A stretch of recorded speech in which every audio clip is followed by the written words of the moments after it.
চলো নিজ নিকেতনে,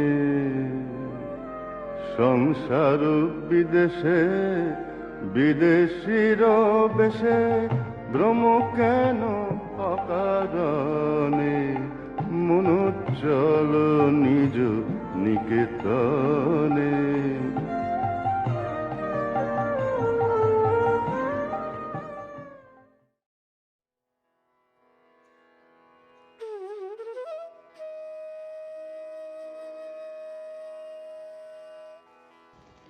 ಓಂ ಶ್ರೀ ಗುರುಭ್ಯೋ ನಮಃ. ವಿವೇಕ ವಿಸ್ಮಯ 190. ಹಿಂದಿನ ಧ್ವನಿಯ ತುಣುಕಿನಲ್ಲಿ ಗಮನಿಸ್ತಾ ಇದ್ದ ಹಾಗೆ ಈಗ ಶ್ರೀನಗರದಲ್ಲಿ ಅವರೆಲ್ಲರೂ ಕೂಡ ಅಲಕಾನಂದ ನದಿ ತೀರದ ಒಂದು ಏಕಾಂತ ಸ್ಥಳದಲ್ಲಿ ಕುಟೀರವೊಂದನ್ನು ಆಶ್ರಯಿಸಿಕೊಂಡಿದ್ದಾರೆ. ಇಲ್ಲಿ ಅವರು ಮಧುಕರಿ ಭಿಕ್ಷೆಯನ್ನು ಅವಲಂಬಿಸಿಕೊಂಡು ಸುಮಾರು 1.5 ತಿಂಗಳ ಕಾಲ ಅಲ್ಲೇ ವಾಸವಾಗಿದ್ದರು. ಸ್ವಾಮಿಗಳಿಬ್ಬರ ಆರೋಗ್ಯ ಈಗ ಸ್ವಲ್ಪ ಮಟ್ಟಿಗೆ ಸುಧಾರಿಸಿದೆ. ದಿನಗಳನ್ನು ಪ್ರತಿದಿನವೂ ಧ್ಯಾನ, ಪ್ರಾರ್ಥನೆ, ಶಾಸ್ತ್ರಾಧ್ಯಯನದಲ್ಲಿ ಆನಂದದಿಂದ ಕಳೀತಾ ಇದ್ದಾರೆ. ಆ ದಿನಗಳಲ್ಲಿ ಸ್ವಾಮೀಜಿ ತಮ್ಮ ಗುರುಭಾಯಿಗಳಿಗೆ ಉಪನಿಷತ್ತನ್ನು ಕೂಡ ಬೋಧನೆಯನ್ನು ಮಾಡಿದ್ರು ಅನ್ನೋದನ್ನು ಗಮನಿಸ್ತಾ ಇದ್ವಿ. ಈಗ ಅದರ ಮುಂದುವರೆದ ಭಾಗ. ಸ್ವಾಮೀಜಿ ಇವನಿಗೆ ಹಿಂದೂ ಧರ್ಮದ ವೈಭವ ವೈಶಿಷ್ಟ್ಯಗಳನ್ನು ಮನಮುಟ್ಟೋ ಹಾಗೆ ವಿವರಿಸಿ ಹೇಳ್ತಾ ಇದ್ರು. ಇದರಿಂದ ತುಂಬ ಪ್ರಭಾವಿತನಾಗಿದ್ದಂತಹ ಆ ಉಪಾಧ್ಯಾಯ ಸಂಪೂರ್ಣ ಪರಿವರ್ತನೆ ಹೊಂದ ಹಿಂದೂ ಧರ್ಮದ ತೆಕ್ಕೆಗೆ ಹಿಂದಿರುಗಿ ಬಂದ ಅಂತ ಕೂಡ ಹೇಳ್ಬೋದು. ಸ್ವಾಮೀಜಿ ಹಾಗೆ ಅವರ ಗುರುಭಾಯಿಗಳ ಮೇಲೆ ಇವನಿಗೆ ವಿಶೇಷ ವಿಶ್ವಾಸ ಉಂಟಾಗಿದ್ದು ಹಲವಾರು ಸಲ ಅವರನ್ನು ತನ್ನ ಮನೆಗೆ ಆಹ್ವಾನಿಸಿ ಸತ್ಕಾರ ಕೂಡ ಮಾಡ್ದ ಅನ್ನೋದನ್ನು ನಾವಿಲ್ಲಿ ಗಮನಿಸಬೇಕು.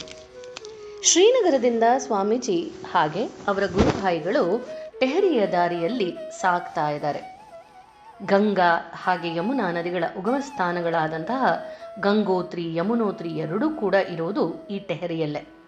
ಪ್ರಯಾಣ ಮಾಡ್ತಾ ಮಾಡ್ತಾ ಕತ್ತಲಾಗೋ ವೇಳೆಗೆ ಘರ್ವಾಲ್ ಅನ್ನುವಂಥ ಒಂದು ಹಳ್ಳಿಗೆ ಬಂದರು. ದಾರಿಯಲ್ಲೆಲ್ಲ ಭಿಕ್ಷೆ ಸಿಗದಲೇ ಇದ್ದದ್ರಿಂದ ಹಸಿವು ಈಗ ಕಿತ್ತು ತಿನ್ನೋದಕ್ಕೆ ಶುರು ಮಾಡಿದೆ. ದಾರಿ ಪಕ್ಕ ಒಂದು ಮುರುಕ್ಲು ಛತ್ರದಲ್ಲಿ ಇಳಿದುಕೊಂಡು ನಂತರ ಹಳ್ಳಿಯೊಳಗೆ ಪ್ರವೇಶ ಮಾಡಿ ಭಿಕ್ಷೆಯನ್ನು ಕೇಳಿದ್ರು. ಆದರೆ ಎಷ್ಟು ಬೇಡಿದ್ರೂ ಕೂಡ ಒಬ್ಬ ಮನುಷ್ಯನೂ ಕೂಡ ಓಗೊಡ್ಲಿಲ್ಲ. ಒಂದು ತುತ್ತು ಭಿಕ್ಷೆ ಕೂಡ ಸಿಗ್ಲಿಲ್ಲ ಈ ಸನ್ಯಾಸಿಗಳಿಗೆ.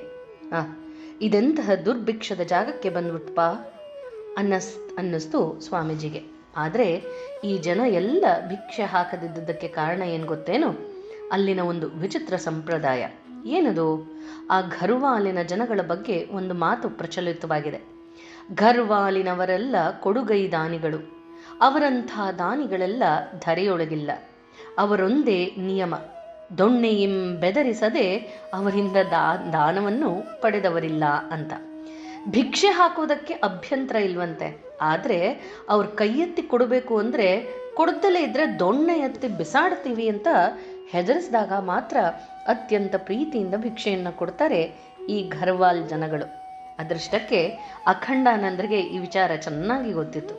ಈಗ ಇದ್ದಕ್ಕಿದ್ದ ಹಾಗೆ ಆ ವಿಷಯ ನೆನಪಿಗೆ ಬಂತು. ತಕ್ಷಣ ಈ ಸನ್ಯಾಸಿಗಳು ಮನೆಗಳ ಮುಂದೆ ನಿಂತ್ಕೊಂಡು ತಮ್ಮ ದಂಡವನ್ನು ಮೇಲೆತ್ತಿ ಜೋರಾಗಿ ಕೇಳೋದಕ್ಕೆ ಶುರು ಮಾಡಿದ್ರು. ಭಿಕ್ಷೆ ಹಾಕ್ತಿರೋ ದೊಣ್ಣೆ ಬೀಸ್ಬೇಕೋ ಅಂತ ಗಂಟಲು ಬಿರಿಯೋ ಹಾಗೆ ಅಬ್ಬರಿಸ್ಬಿಟ್ರು. ಆಗ ಹಳ್ಳಿ ಜನ ಎಲ್ಲ ತುಂಬಾ ವಿನಯದಿಂದ ಆಹಾರವನ್ನು ತಂದುಕೊಟ್ಟು ಕೈ ಮುಗಿದು ಬಿಸಿಯಾಗದೆ ಬೆಣ್ಣೆ ಕರ್ಗತ್ತೆಯೇ ಅನ್ನೋ ಹಾಗೆ ಸುಮ್ಮನೆ ಹುಟ್ಕೊಳ್ಳಿಲ್ಲ. ಕೊನೆಗೂ ಕೂಡ ದಂಡೋಪಾಯನೆ ಸಿದ್ಧಿಸ್ತು ಅಂತ ಕೂಡ ನಾವಿಲ್ಲಿ ಗಮನಿಸ್ಬೋದು. ಮಾರನೇ ದಿನ ಅವರು ಅಲ್ಲಿಂದ ಹೊರಟು ಟೆಹರಿಗೆ ಬಂದು ತಲುಪಿದ್ರು.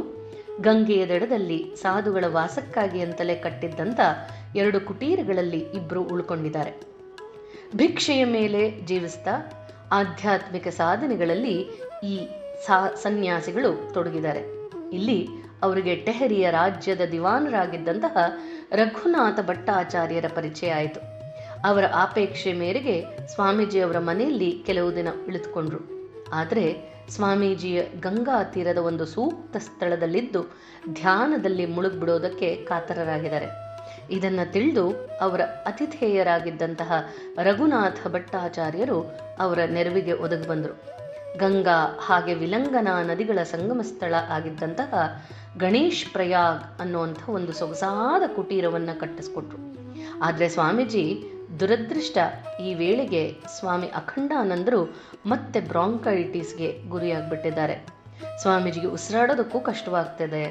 ಅವರನ್ನು ಪರೀಕ್ಷಿಸಿದಂತಹ ವೈದ್ಯರು ಅಖಂಡಾನಂದರಿಗೆ ಪರ್ವತ ಪ್ರದೇಶ ಒಗ್ಗೋದಿಲ್ಲ ಅಂತ ತಿಳಿಸಿ, ಚಳಿಗಾಲ ಬೇರೆ ತುಂಬ ಹತ್ತಿರ ಬರ್ತಿತ್ತು. ಆದದ್ರಿಂದ ತಕ್ಷಣವೇ ಬಯಲು ಪ್ರದೇಶಕ್ಕೆ ಹೋಗ್ಬಿಡಬೇಕು ಅಂತ ಒಂದು ಉಪಾಯವನ್ನು ಆ ವೈದ್ಯರು ಸೂಚಿಸಿದ್ರು. ಸ್ವಲ್ಪವೂ ಬೇಸರಿಸಲಿಲ್ಲ. ಶ್ರೀರಾಮಕೃಷ್ಣರು ಈ ಸೋದರ ಸನ್ಯಾಸಿಗಳೆಲ್ಲರನ್ನ ಅವರ ಕೈಯಲ್ಲಿಗೆ ಒಪ್ಪಿಸಿರೋದು ಅಲ್ವೇನು?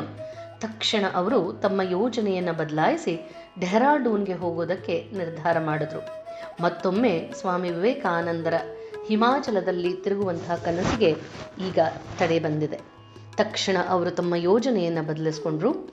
ದಿವಾನರ ಹತ್ರ ಹೋಗಿ ವಿಷಯವನ್ನು ವಿವರಿಸಿ ಹೇಳಿ, ಮುಂದೆ ಯಾವಾಗಲಾದರೂ ಒಮ್ಮೆ ತಮ್ಮ ಸೇವೆಯನ್ನು ಪಡ್ಕೊಳ್ತೀವಿ ಅಂತ ಕೂಡ ತಿಳಿಸಿದ್ರು.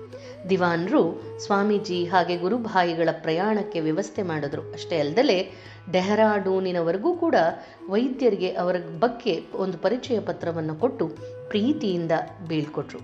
ಮುಂದಿನ ಧ್ವನಿಯ ತುಣುಕಿನಲ್ಲಿ ಗಮನಿಸೋಣ. ಜಯರಾಮಕೃಷ್ಣ.